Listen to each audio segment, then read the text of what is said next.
Yeah, the revolution, y'all. Yup, the revolution. The revolution, y'all, will not be televised. Yeah, you gotta wake up, open your eyes, Make a change in your life, and find a new way of living. It's time to start living for the children. Everybody look into my life. Tell me what you see. The perseverance of a young man sitting is so free. LA Mac be the champ, but still fighting the struggle. They couldn't shut my mouth with a muzzle. I'm hard to figure like a puzzle. My name ought to be Jigsaw. Rough around the edges, I've been known to spit raw. Always with a pen and a book. I'm kinda thin and I look real suspicious like a one-eyed crook. St. Loco is the city I claim. Not in a game, but I'm bang. Don't try me, I ain't new to this thing. Consequences and repercussions for pissing me off. I ain't mad, I'm just trying to pay the rent on this loft. Short arms and short pockets, I be pulling out lit. So understand why I'm trying to get bent. We all about that hippie hoppy, don't stop me all the way live. Writing more issues than vibe when my mind televised. The revolution, y'all, will not be televised. You gotta wake up, open your eyes, make a change.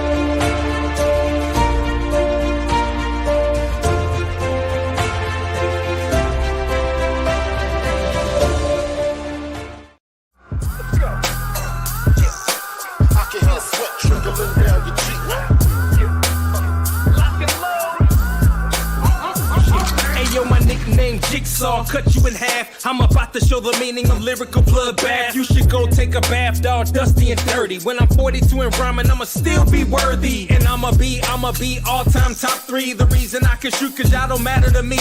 I done been there and done that. My stats is dumb fat. And for the record, I'm just stating facts and I run that. Line them up and knock them down. I run this town. It's just a matter of opinion.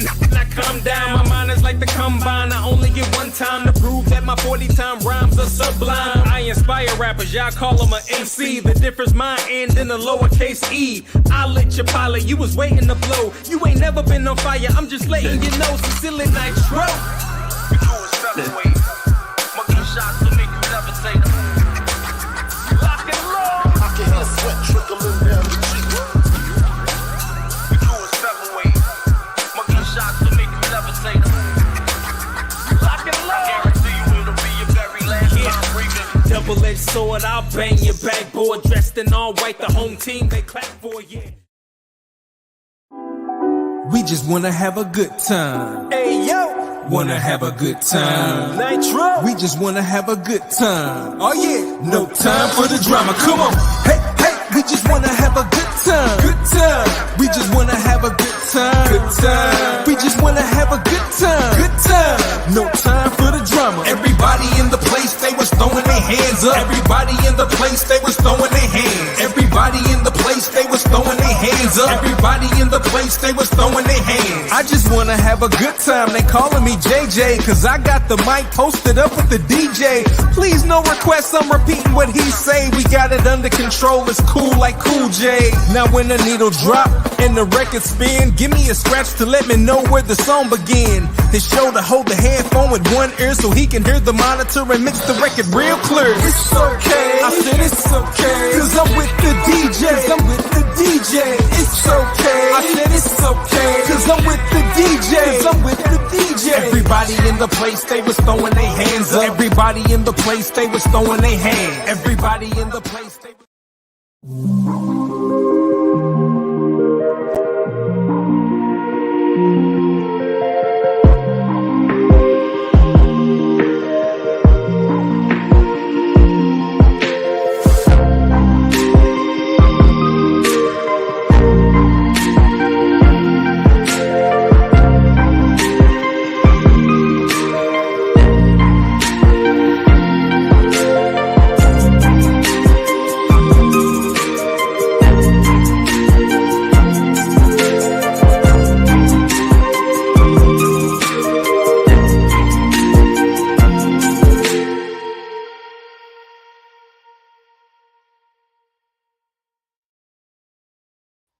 Well, hello guys, how's it going? Back in the mix. It's just been a while. Sorry, I was away last week and we had a few issues the previous week. So, guys, we're gonna do this at this time every Saturday. Okay, that's a bare minimum I'm committing to doing this. I'll talk about the state of play a bit later in this call. But what we're actually going to do today is do something we haven't done for a while. We're going to do a live run through Gmeta. Now, this I did say to Raekwon. I hope you're right there, Raekwon.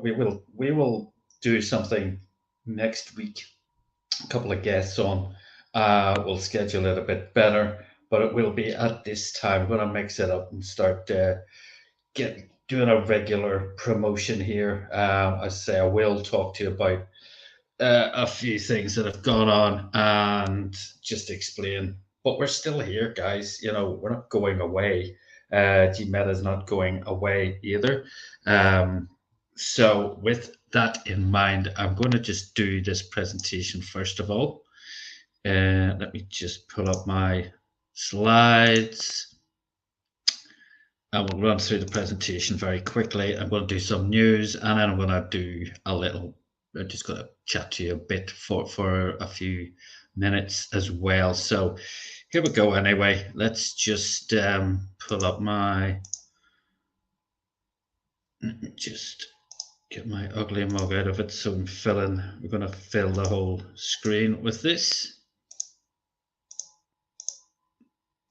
Okay, guys, here we go. We're going to do a full run through right now. And Gmeta 1 is a design for digital life. You know, guys, gotta appreciate. I'm going to run through some news, which hopefully will resonate with you as well. You know, what's happening with Gmeta 1 is very similar to what's happening to other metaverse projects. And you know, they understand the lie of the land, and I'm hoping that you guys can too. This is not going to be an overnight project, as you probably realize at this point. We're here a year and a half in, but we want to start moving things along. So now, if people are asking you about what's Web 3.0, I do think it's very important that everybody understands what Web 1.0 and Web 2.0 were, because I didn't before I joined this project. Web 1.0 ran from, it was the birth of the internet, essentially. 1989, the internet came into being, and it was static. It was the first and most reliable. The reason it was most reliable, it wasn't a lot of moving parts. It offered access to limited information. Companies just wanted to be online and get a website. It didn't have a lot of user interaction. There's no algorithms. They didn't exist in those days. It was just a one-way highway. Businesses basically wanted an online presence. You know, over that period of time, say from 1989 up to the millennium, the new millennium, you know, people who probably poo-pooed the idea at the start suddenly woke up in a sweat in the middle of the night and went, "Oh my God, I need to get a website." And that's essentially what Web 1.0 was. Now, that continued until right about 2005. Things started to change dramatically. You had more interactive experience. You had user-generated content, blogs, and you know, things like WordPress came into being. Video logs, website interoperability. You could do stuff, other stuff on websites and shop, etc. New website technologies, different languages, which allowed web designers to create different types of website. Then you had social media. Back then, social media meant things like MySpace. Remember that? If you're old enough, you will. Bebo was another thing that was around then, not around anymore. And, you know, this is the thing that I've always said, because at that point, people started to access the web using phones. Now, that is now the foremost way that people access the web. Now, back then, you would have been doing that using something like a BlackBerry. There's a company who had it all and blew it. They don't exist anymore, essentially. Well, they probably do, but they're certainly not in the mainstream. They had it, they lost it, you know, and search engines and things, Google came into being then. You know, I firmly believe that the people who are going to be the biggest players in Web 3.0, maybe they don't even exist yet, or we're not aware of them, because that's what happened to Web 2.0. Companies came along and took the bull by the horns and became the main players in Web 2.0. Facebook kicked MySpace into touch. MySpace had it their own way, and then Facebook came romping along. But that's not to say Facebook or Meta are going to be the biggest player in Web 3.0. Far from it. I firmly believe they won't. Now, Web 3.0 is the next stage of the web. It's more intelligent, it learns, it's got AI systems that can run smart programs that help us. Decentralized finance is going to be, whether you like it or not, is going to be a huge part of Web 3.0. You know, we're looking at this now. Look at all the new different options that you have now for banking. All the major banks, they're losing customers to things like Revolut and Cash App and all these other things, and then crypto obviously as well. The metaverse itself is a part of Web 3.0, but it's not, by all means, not all of it. Augmented and virtual reality and next level artificial intelligence. But what is the metaverse? Well, basically, it's just a space where, with a degree of realism, where people can play, shop, socialize, pretty much do anything they can in real life. Metaverse proponents often focus on the concept of presence as a defining factor, feeling like you're really there and feeling like other people are really there with you too. You know, I'm broadcasting here on social media, but you don't think you're right sitting beside me, you're not interacting with me, you're not shaking hands with me. That's what I'm saying. You get a sense of presence and of your surroundings in the metaverse. But the thing with the metaverse is, unfortunately, the concept of the metaverse doesn't actually exist yet. The concept does, but in reality, what we have is very, very in its infancy. The current platforms are centralized and exist as walled gardens. You know, I can jump into Decentraland, but I can't just jump from Decentraland using the same avatar into something like Sandbox. You know, you need to come out of one and go into another. That's not what the metaverse is supposed to do. You're supposed to be able to walk from one into the other seamlessly. We're far from that idea, and we're far from the idea that these metaverse experiences are interoperable. Not all these experiences are built on the same technology or even had any intent of becoming compatible with other projects. Well, that was at the start. Now they certainly do. Games platforms demonstrate the global appetite for virtual worlds, but it'll only become the metaverse when we can all walk into our screens and move between platforms. GMeta One, what are we doing? Well, GMeta One is a hybrid metaverse ecosystem.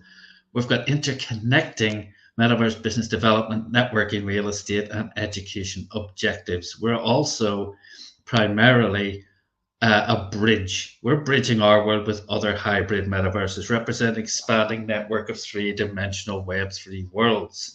So you're going to see where we have locations. We've already started building those bridges.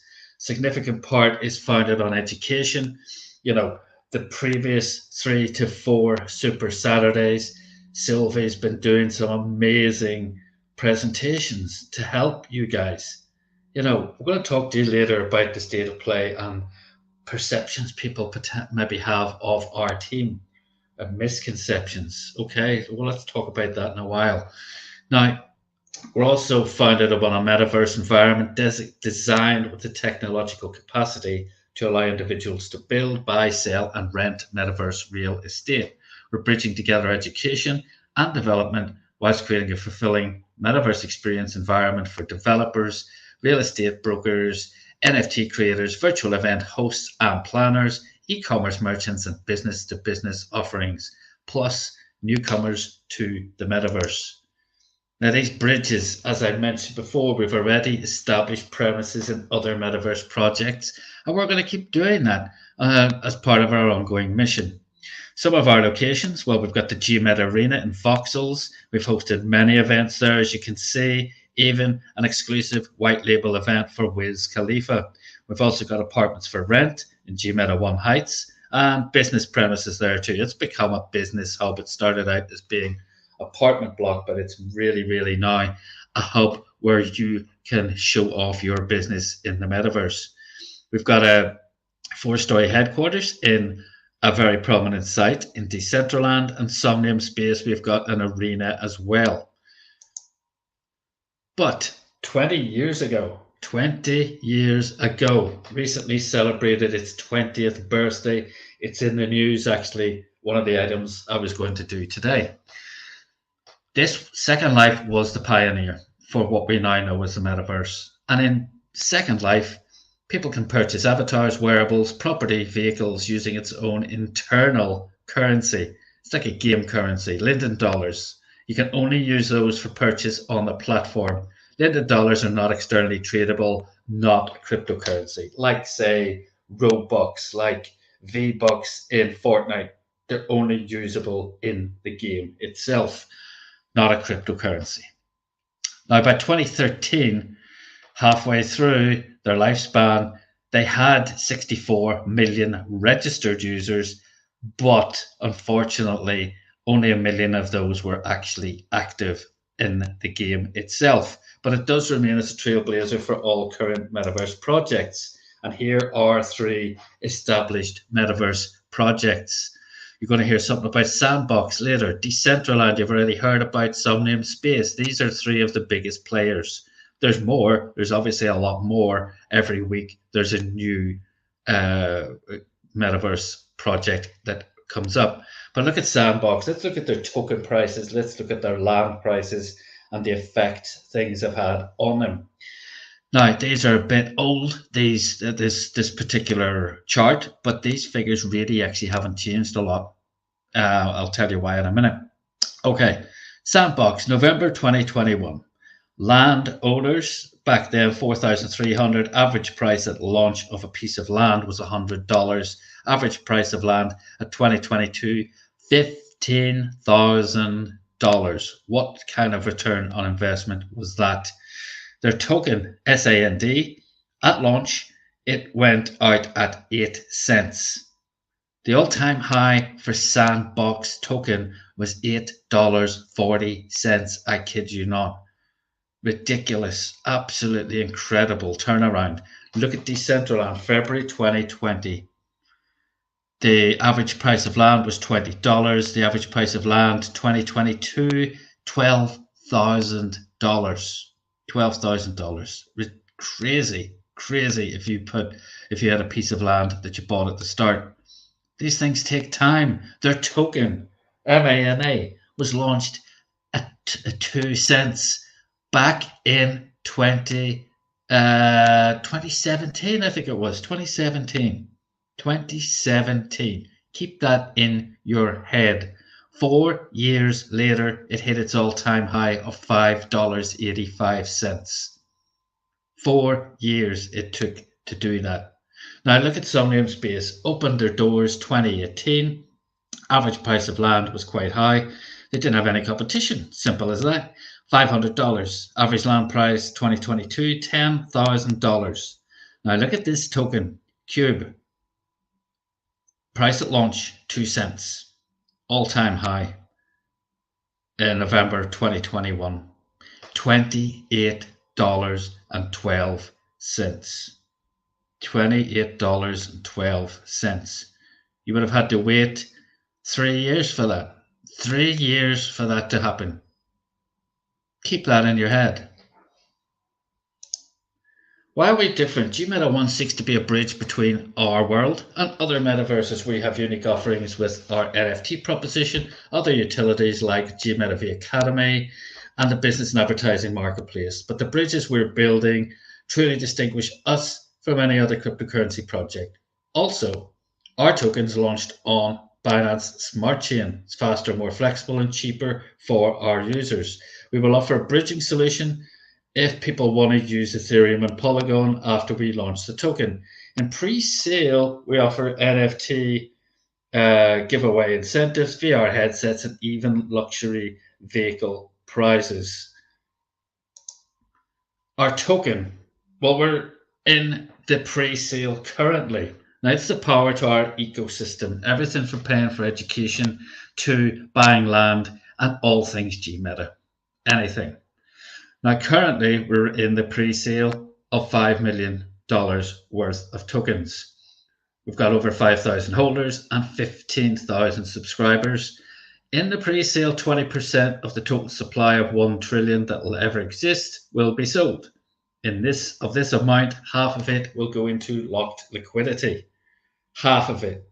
Now, for successful token launch, you need a big community, you need a use case, and you need liquidity. All those boxes are ticked with G-Meta token. The price at launch will be 0.000025 when we launch.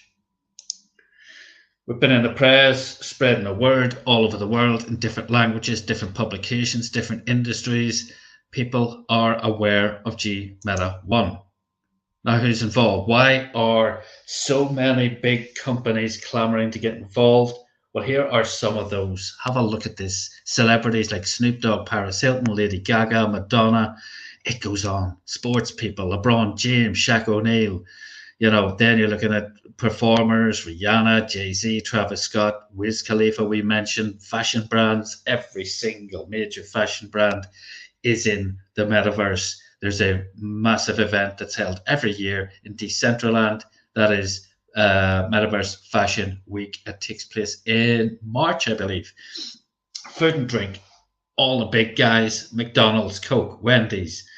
Oh my God, it goes on. Johnny Walker, lots of booze, Stella Artois, Estrella Damm, Deliveroo, Budweiser, Burger King, sports brands, Nike, Adidas, New Balance, Under Armour, Puma, all the big ones. Financial organizations, very interesting that they wanted to get involved, and the first ones were JP Morgan, no less, the biggest crypto skeptics, the biggest manipulators of Bitcoin on the planet. Citibank, HSBC, American Express.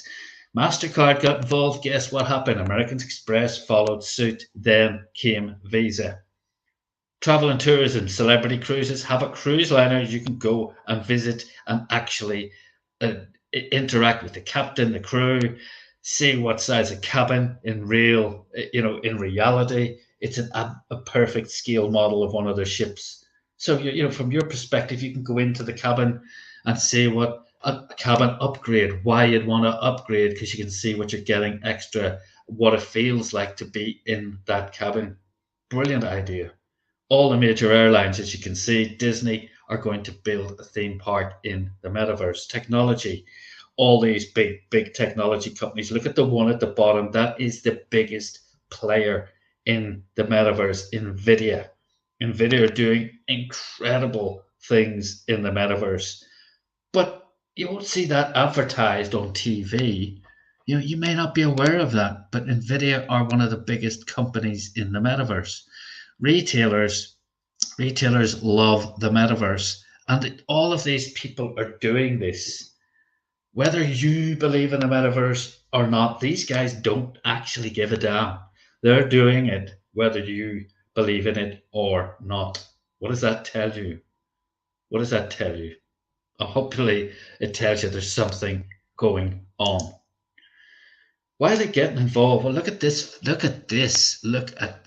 amazing headline. The metaverse economy could be an $8 to $13 trillion total addressable market by 2030. I didn't say that.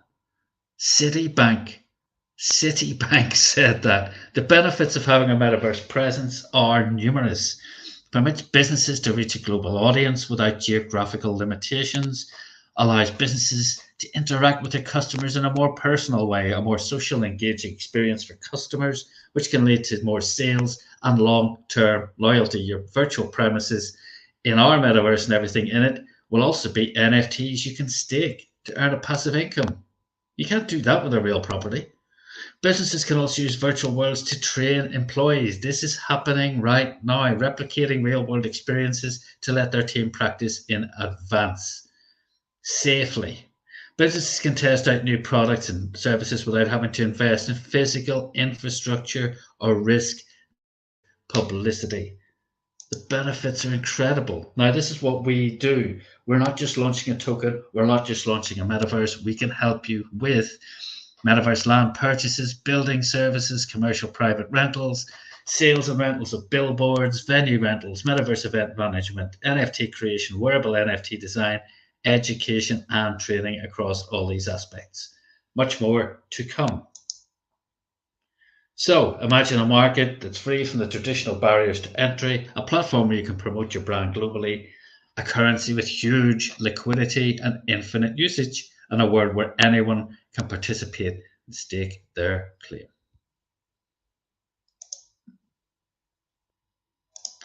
Okay, guys, that is our presentation. I told you I was going to do that. Now, that is what we show everybody. So if you've got somebody who's interested, you're probably better bringing them to one of these presentations rather than telling them what you know about the metaverse. No offense, but it's better to bring somebody to a third party presentation so it ceases to become what you think or know about the metaverse. That's a age old way of networking. That's the way to do it. Bring them to a proper presentation.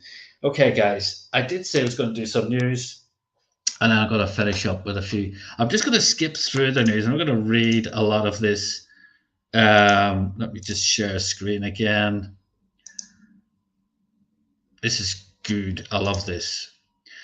Okay, it's just this headline. I'm not going to go into this too much, but it's a really good headline. Why the metaverse is still a vision ahead of its time. This is a Forbes Technology Council post, and a gentleman called Srikumar Ramanathan. He's a Forbes Council member, and you know, he's basically, well, batting back the concept. Obviously, we've always mentioned this. A lot of people look at Meta and think that's the metaverse. So if it's having problems, that's it, game over. And this is not the accurate case, and that's what this guy's saying as well. The concept of the metaverse has captured widespread attention. However, setbacks arising from economic slowdowns and the industry shift towards AI have raised questions about the feasibility and timing of this ambitious concept. Several challenges hinder the metaverse's progress, including a lack of unified platform, high entry costs, and a dearth of compelling content. Also, the necessary hardware to fully realize the metaverse's potential is still in the infancy. But while some view the metaverse as a flawed idea plagued by privacy and security, I, on the other hand, argue that it's simply ahead of its time. Combining existing VR and augmented technologies, the metaverse still holds immense potential for innovation and the creation of new applications. So again, you know, again, you're looking at he goes on to just mention a lot of the success, a lot of the evidence that's there, that it's still growing. The pivotal question arises to whether businesses can effectively leverage these foundational models to provide a customer-centric experience. While the game and entertainment industries may thrive within the metaverse, targeting specific audiences, other businesses have yet to fully comprehend the practical applications of this realm.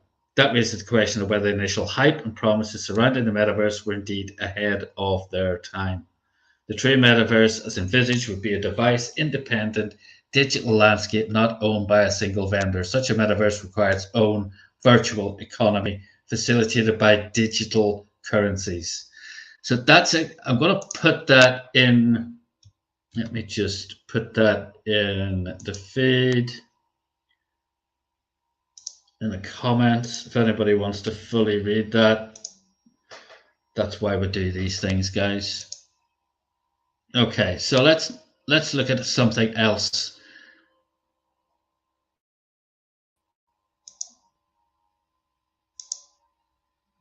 Okay, this one.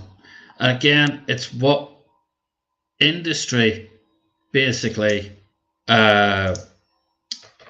is leading the way. Industry works in the metaverse. 100% manufactured in the metaverse, part of EE Times enabling the factory of 2030 special report. So in the past year, I was surprised. Let me just see. Where's that? I like this. The past year, I was surprised to see how much demand there actually is and how much interest. For many of them, it feels like it's existential. If they don't figure out how to create better digital twins, is it digital twins of existing manufacturing plants and simulate first, we're not going to be able to create the things we need. So Michelle Melchiori, Senior VP for Production System, Technical Planning, Tool Shop and Plant Construction at BMW, said that before adopting digital twins and metaverse technologies, production systems in factories weren't connected. 3D models of buildings and layouts were separate. With the virtual factory and the metaverse and digital twins, we bring all these things together and we can use them together at any location where the people are. That's really where we see it growing. BMW, you know, I don't need to add anything to that. You know, BMW is working with NVIDIA. NVIDIA is partnering with a lot of car manufacturers, Volvo, BMW, or just to name but two, and began a rollout of NVIDIA's Omniverse platform for industrial metaverse in spring 2023. The automotive OEM is going digital first, optimizing layouts, robotics, and logistics before implementing them in the real world. In some cases, years in advance. The brand new BMW factory in Hungary is the first to get a full digital twin, with production scheduled to start at the site in the next 2 years. Just crazy. There's Bentley, they're mentioned as well. You know, these are huge top-end companies. So, you know, again, this should tell you what you need to know. Are you in the right place? Are you in the right place? You know, let's have a look at this. Get rid of that one.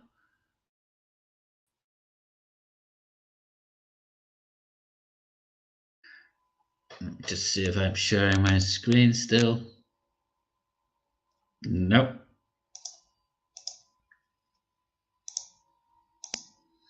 Okay, so 20 years on, the fashion-forward metaverse that keeps on giving second life. Years after its inception, the concept of metaverse seemed to have fallen flat against the backdrop of what meant to be its magnificent revival. So this is just talking about Second Life because obviously they were 20 years old. Now 20 years on, this appeal seems to have some weight. In 2021, it had been reported that there were still some 64 million active users on Second Life. Well, that's not accurate. We know that's not accurate. With Web Tribunal then stating there was a daily average of 200,000 users spanning 200 countries. Wow. Potential hints at Second Life's comeback were already present at the beginning of last year, when its creator, Philip Rosedale, returned to parent company Linden Labs as strategic advisor. This followed an undisclosed investment from High Fidelity, a spatial auto company known, also co-founded by Rosedale. Now in its 20th anniversary, on the brink of releasing a new portable mobile app. Wow, that is impressive. That's what we've been talking about. VR headsets are not the way that this is going to go mass market. Second Life and Linden Labs have set themselves up for the task of bolstering and supporting their already vibrant fashion community in the hope of maintaining the platform's status as a pioneer in the sector. To get some idea and insight into the platform's longevity, Fashion United spoke with Second Life's VP of product, as well as some of the designers that paved the way. So again, I'm going to put this one. This is, if you could see, this is kind of, for me, a very important article. I think it's really important because it shows you that, you know, Second Life, I've often said that they were way too far ahead, but they're still here. And they're getting a second, it's almost like they're getting, Second Life is getting a second life, because obviously the attention that's being brought to the metaverse has reignited their subscribers You know, our slides say there's only 1 million active users. Well, this article is actually disputing that very fact. So basically, obviously they've reignited people's imagination, and they're releasing a mobile app. Wow, if they could pull that off and people can have the same experience of Second Life with a mobile app, they're onto something massive. This is the future. But it is, to me, the almost like a good metaphor for the whole industry as far as I'm concerned. So really, really, you should read that. You know, digital fashion, because of their high graphics, as you can see, they're pretty damn impressive, you know. So that's a massive, massive full interview with the main people behind Second Life. So I really urge you to read that. Education's everything in this sector.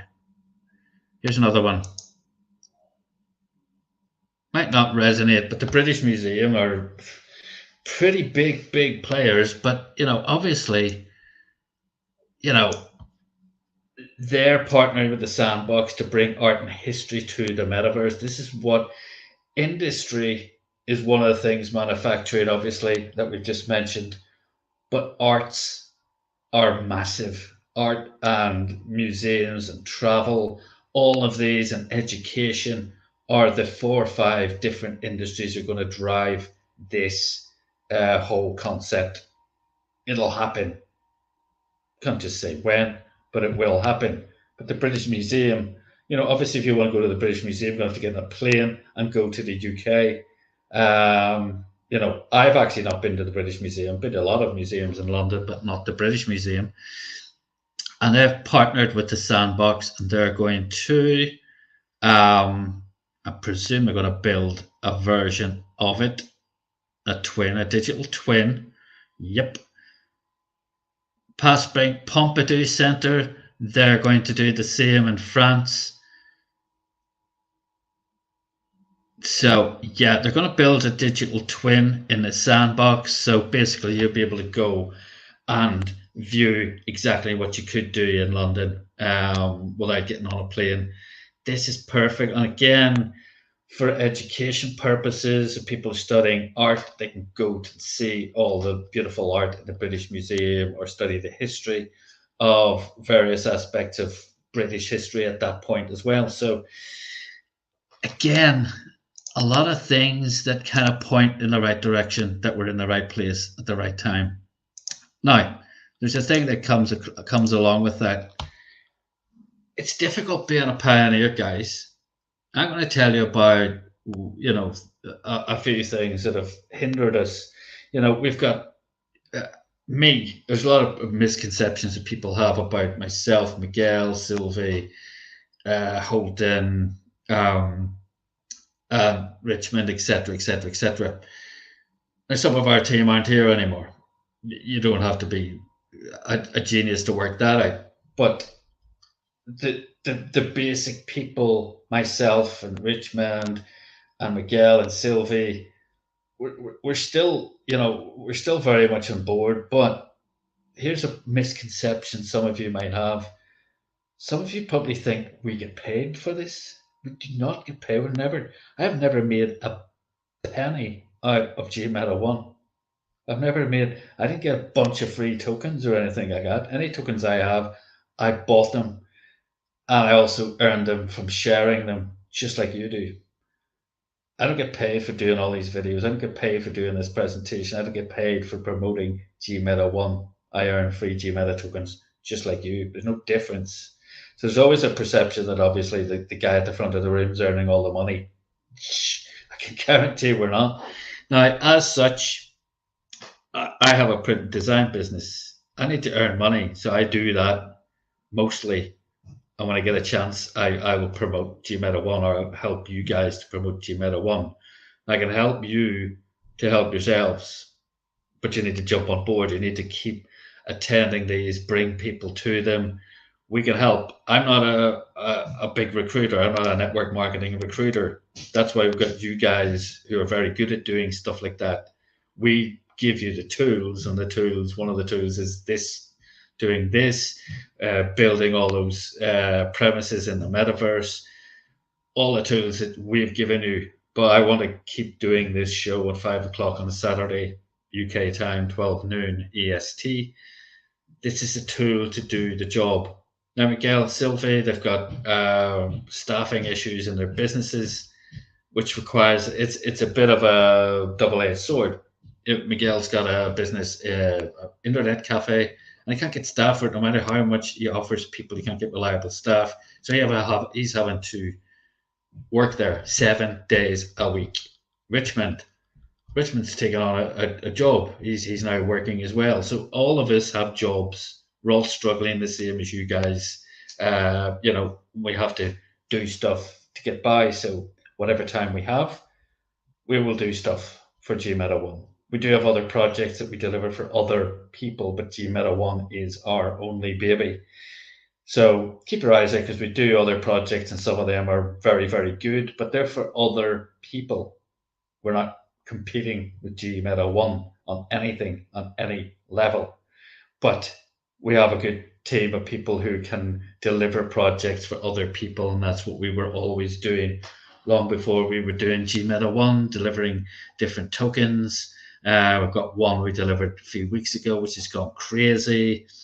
That's basically the bottom line. So if you think that we're earning fortunes, and we're not, I can 100% guarantee that. But we are normal human beings. We do have our limitations. We can only do so much. So we need help from the community as well. And moaning in the group, if people are doing that, isn't very helpful. So guys, please plug into these shows. Please bring people to them.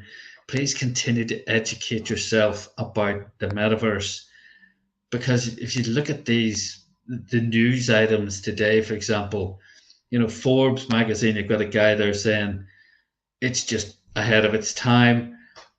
What's going on with GMeta One is very similar to the metaverse itself, because obviously we launched with a bunch of hype. We've got a bunch of people on board, and now we've got a global financial crisis going on. And of course things slow down a bit. Of course they do. Doesn't mean we abandon them. Doesn't mean we're running away. We're very visible people. We've always been that, and we always will be.